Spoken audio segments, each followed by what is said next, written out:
మనకి చాలా చాలా కథలు తెలుసు. ఈ ఈ మధ్య ఫ్యాన్స్ అనేవాళ్ళు వాళ్ళిద్దరికి పిల్లలు కూడా పుట్టినట్టుగా క్రియేట్ చేసేసి గ్రాఫిక్స్ తోటి ఇవన్నీ సర్క్యులేట్ చేయటం ఇది చూస్తుంటే మీకు ఏమనిపిస్తుంటుంది? మీడియా పెరిగిపోయింది.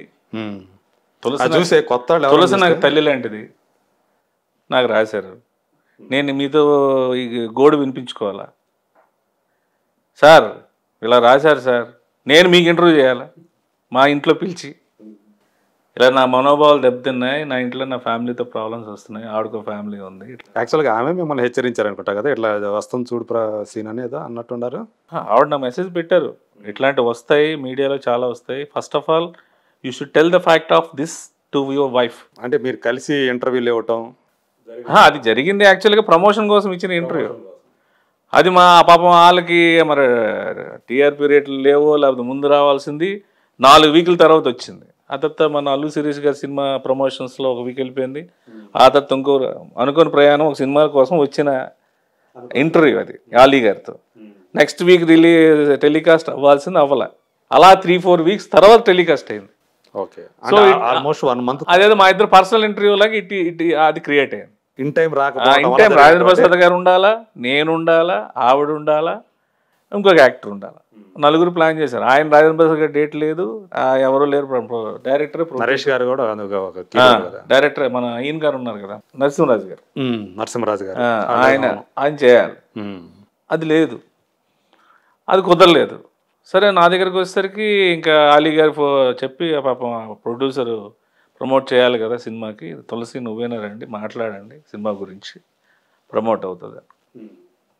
సో దానికి వచ్చిన effect it's convert to personal things. ఎవరు బ్లేమ్ చేస్తాం, ఏం చేస్తాం అంటే సమయం బట్టి ఇన్ టైం జరగకపోయినా కూడా లేట్ అయినా కూడా కొన్ని ఇలాంటి మనం ఫేస్ చేయాలి. ఇప్పుడున్న సిచ్యువేషన్ బట్టి ఏంటంటే we should face it and now don't bother about it. తెలుసు కాబట్టి నిజంగా మీకు దూషిస్తే మీరు నాకు స్ట్రైట్గా అడగొచ్చు సార్. థర్డ్ పర్సన్ వచ్చి మేబీ మీకు ఇలాగ అన్నాడంటే మీ మనసులో ఇలాగ అన్నాడు కాబట్టి మూర్తి గారిని అవహేళన చేస్తున్నాడు శ్రీనివాస్ అనేవారు, మళ్ళీ ఇది మీకు ఇవన్నీ వేస్ట్ కదా. యాక్చువల్గా మీకు దీనివల్ల మీరేం పెద్దగా డిస్టర్బ్ అయింది లేదు నాకు తెలిసి. నేను అస్సలు మీరు బాగా నవ్వుకున్న గాసిప్స్ ఏదైతే ఉందో ఇదే అనుకుంటా. అంతే కదా. నాకేమో 45 years, ఆవిడకేమో 54 years. అప్పటికి నేను 50. ఇన్ఫర్మేషన్ కూడా కరెక్ట్ కాదు. ఐసైడ్ పాప మాది ఏదో ఎవరు బాధలు అనుకుంటాయి. ఇప్పుడు ఒకళ్ళు ఊర్లోకి వెళ్తాను, నీ యాక్టింగ్ చాలా బాగుంది అంటాడు, ఈడొక యాక్టర్ అంటాడు ఇంకోడే, ఇది తీసుకో అది తీసుకో హ్యాపీ, నీ పని ఏంటి షూటింగ్ చేయడానికి వచ్చాం, వాళ్ళని పట్టించుకుంటాం. సో మీకంటే నాకు తెలిసి ఆమె కొంచెం ఇంకా ఎఫెక్ట్ అయి ఉండాలి గారు. ఆవిడ జీవితం చదివింది అండ్ మోర్ ఓవర్ షీఈ్ షిరిడి సాయిబాబా మహాభక్తురాలు ఆవిడ. అసలు ఇంకా మాకే ఇంకా చిరాకు, అమ్మ తల్లి నమస్కారం అమ్మ, నువ్వు ఇప్పుడు లక్ష్మీవారం పోటీ ఈవిడ దగ్గరికి వచ్చి చచ్చిపోతామని చెప్పన్న దీంట్లో ఉంటాం. వాళ్ళకి మనకి ఇంక ఏదేదో ఇంకంటే ఇంకేం చేస్తాం. సో ఇప్పుడు అలా అంటే ఫ్యాన్స్ ఏమవుతున్నారంటే అలా సాటిస్ఫై అవుతున్నారు, వీళ్ళిద్దరికి పెళ్లి చేసేసి సాటిస్ఫై అవుతున్నారు. మీరు అలా చెప్పేస్తారు, పిల్లలు కూడా పుట్టించి వాళ్ళకి గ్రాఫిక్స్. ఇప్పుడు మేము చిన్నప్పుడు ఎలాగుండేవాళ్ళం, మాకు మేము చిరంజీవి గారి ఫ్యాన్స్. ఇప్పుడు ఇంకా అప్పుడు చిరంజీవి గారి ఫ్యాన్స్ ఇంకా రాధా, ఎస్ చిరంజీవి గారు రాధా అది అని అనుకుంటాం తప్ప చిరంజీవి గారు రాధా వాళ్ళ రిలేషన్ ఏంటి అదేనేది ఈరోజు ఒక విధంగా మీ మీడియా వల్లే వాళ్ళ ఇంటికి వీళ్ళు వెళ్తున్నారు, వీళ్ళ ఫ్యామిలీ వాళ్ళు కలుస్తున్నారు, వాళ్ళు రిలేషన్ పెట్టుకుంటున్నారు, ఇలాగనేది ఇప్పుడు తెలుస్తుంది. అప్పుడు మనకు తెలియదు కదా. అప్పుడు ఎలా ఉండేదంటే సెట్స్లో ఒకవేళ సీన్ అయిపోయిన తర్వాత పొరపాటున వీళ్ళు ఒకచోట కూర్చొని హీరో హీరోయిన్లో ఒక ఆడామగా ఆర్టిస్టులు కన్నా కూర్చొని మాట్లాడితే ఇద్దరి మధ్య ఏదో ఉందని చెప్పి రాసేసే టాబ్లెట్స్ ఆ రోజుల్లో ఉండేవి, అలా వచ్చేసేది. ఓకే, ఇప్పుడు మీడియా వచ్చిన తర్వాత ఇప్పుడు రిలేషన్షిప్స్ అనేవి ఫ్రెండ్షిప్, ఇద్దరి మధ్య ఫ్రెండ్షిప్ ఉంది, కామన్ అయిపోయింది కదా. ఇప్పుడు హీరో హీరోయిన్లు క్లోజ్గా ఉండటం అనేది, మాట్లాడుకోవటం అనేది, అసలు ఎవరు ఏంటి అనేది తెలిసింది సార్. ఇప్పుడు బేసికల్గా మనం ఒక అపోహలో ఉంటాం, ఇదేంటి అదేంటి. ఇప్పుడు తిరుపతి దర్శనం కానీ ఇప్పుడు అవి కానీ కొన్ని నాకు తెలిసిన జీవిత సత్యాలు ఏంటంటే ఇవన్నీ ఎందుకు, అక్కడికి వెళ్తేనే పుణ్యమా? శక్తిపీఠాల దగ్గరికి వెళ్ళకపోతే ఇంట్లో మనం పెట్టుకున్న దేవుడు శక్తిపీఠం కాదా?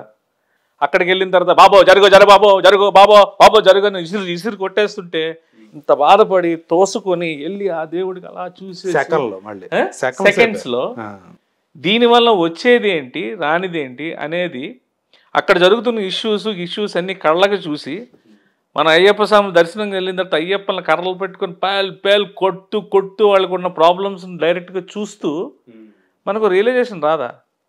అది మీ వల్ల వస్తుందండి.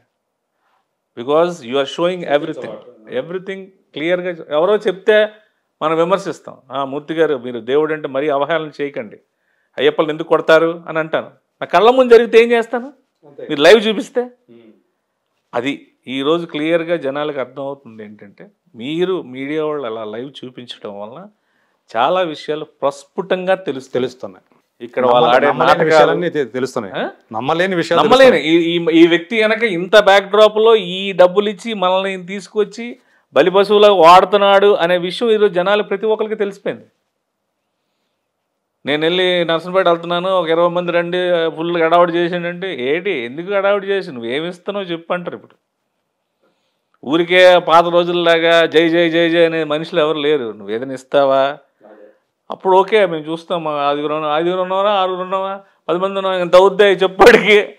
ఈ కల్చర్ అనేది మంచిదే, ఎందుకంటే ఎవరి మట్టిగా వాళ్ళు ఏదో అయిపోదామంటే అయ్యేది కాదు కదా.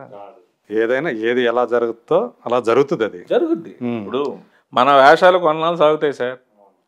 ఇంట్లో పిల్ల పెద్దదవుతుంది, పెద్దదైనాక మనకి జీవితంలో మనం ఏం చేసాము అనేది మన పిల్లలు పెద్దదైనాక మనల్ని చూపించే రిఫ్లెక్షన్ బట్టి మనకి రియలైజేషన్ స్టార్ట్ అవుతుంది. అది స్టార్ట్ అవ్వట్లేదంటే ఏంటి, ఇంకా వాడు ఇంకేదో చేయడానికి ఉన్నాడని లెక్కేసుకోవాలి తప్ప ఎవరు హ్యూమన్ బీయింగ్ అయినా రీసైక్లింగ్ స్టార్ట్ అవుతుంది. ఇది చేసింది అమ్మా ఇది ఇంత కోసం ఇంత చేశాడా అని అనుకునేవాడు ఇందుకోసం ఎంత చేశాడా అనిపిస్తుంది. ఒక సినిమాలో కోటా శ్రీనివాసరావు కూతురుని పెంచుతాడు, ఒక చిన్నపిల్లని. అబ్బా ఏటి ముసలివాడికి ఇంత ఉదార స్వభావం పెంచుతున్నాడు కదా అనుకుంటాం. నేను పలానా వాడిని పెళ్లి చేసుకుంటానని చెప్తే అసలు ఆడిని చేసుకుంటా, నీకు పెళ్లి చేసుకోవడం కదా నేను పెంచానంటాడు లాస్ట్లో. అది ఎవడని చెప్తే నమ్మం, అది రియల్గా చూపిస్తే ఏం చేస్తారు? ఇప్పుడు జరిగే న్యాచురల్ థింగ్స్ అనేది కంటే దారుణమైన విషయాలు మనం చూస్తాను. ఇప్పుడు కుటుంబాల్లోనే జరుగుతున్నటువంటి with in the families with proofs and with interviews. ఎవరు విక్టిమో వాళ్ళు కూడా వచ్చి మాట్లాడుతుంటే ఏం చేస్తారు తెలియదు. అప్పుడు సో మీరు బాగా ఈ హైలో ఉన్నాను అనుకున్న పాయింట్ ఎప్పుడు? నాకు భయస్తుంది సార్, బేసికల్గా నేను మహా భయస్తుంది. క్రికెట్లో కూడా నేను క్రికెట్ బాగా ఆడేవాడిని, కానీ నెక్స్ట్ మ్యాచ్ ఒక వేరే డిస్ట్రిక్ట్ లెవెల్ ఆడాలంటే భయపడిపోతాను.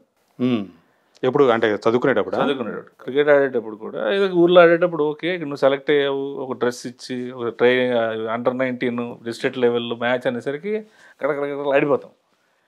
ఆ హై అంటేనే భయం, నాకు హై అంటే భయం, ఎందుకంటే తప్పని పడిపోద్ది.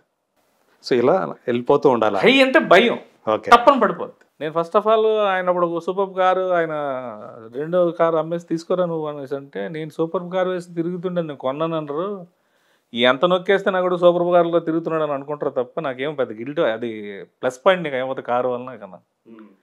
అంటే ముందు నుంచి నాకు నచ్చదు కారు కూడా, నాకు హై కార్స్ నాకు నచ్చవు, పెద్దలు నాకు నచ్చదు.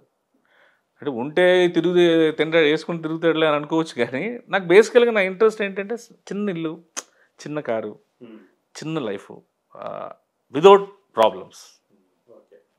ఒకవేళ వచ్చిన ప్రాబ్లం కూడా నా శక్తితో నేను దాన్ని కవర్ చేసుకోవచ్చు. If I went to the big slot, అది ఒక స్టేజ్ వచ్చేసరికి నేను బ్యాలెన్స్ చేయలేను, సాచురేషన్ పాయింట్ వచ్చేస్తుంది, డెఫినెట్గా వస్తుంది. బికాస్ బిగ్ స్మాల్ నుంచి మనం బిగ్కి వెళ్ళామంటేనే మనం సాచురేట్ అయిపోయాం. అదే అవును, ఫస్ట్ మన మనసు పొల్యూట్ అయిపోయింది, సో మన యాటిట్యూడ్ పొల్యూట్ అయిపోయింది, మన వే ఆఫ్ గోయింగ్ అనేది ఆగిపోయింది. 2 లక్షలు నువ్వు కట్టుకునే స్టేజ్ నుంచి నువ్వు 20 లక్షలకు ప్లాన్ చేసుకున్నావంటే 18 లక్షల రిస్క్ అనేది నువ్వు ఎంత చేయగలవు? ఒకవేళ 18 లక్షలు నీకు ఎవరో ఒకరు, నీ హెడ్డో నీ బాసో ఎవరో ఇస్తున్నారు అనుకో, రేపాడికి మా మనసు మారిపోయి ఏదో రాత్రిపూట మన నోరు తినకుండా ఏదో అనేసరికి టక్కన ఆపేసాడు. ఈ 18 లక్షలు ప్రతి నెల కట్టుకోవాలి కదా. ఈ 2 లక్షలతో అడ్జస్ట్ చేయను, ఇంకో 1 లక్ష అనుకోండి, ఇంకో 1 లక్షలు ఏదైనా బాధపడతారు. ఇంకో 1 లక్ష వచ్చింది అనుకోండి, పొన్లే నెక్స్ట్ మంత్కి ఇది 2 లక్షలు యావరేజ్ అయిపోద్దని ఫిక్స్ అయిపోతా.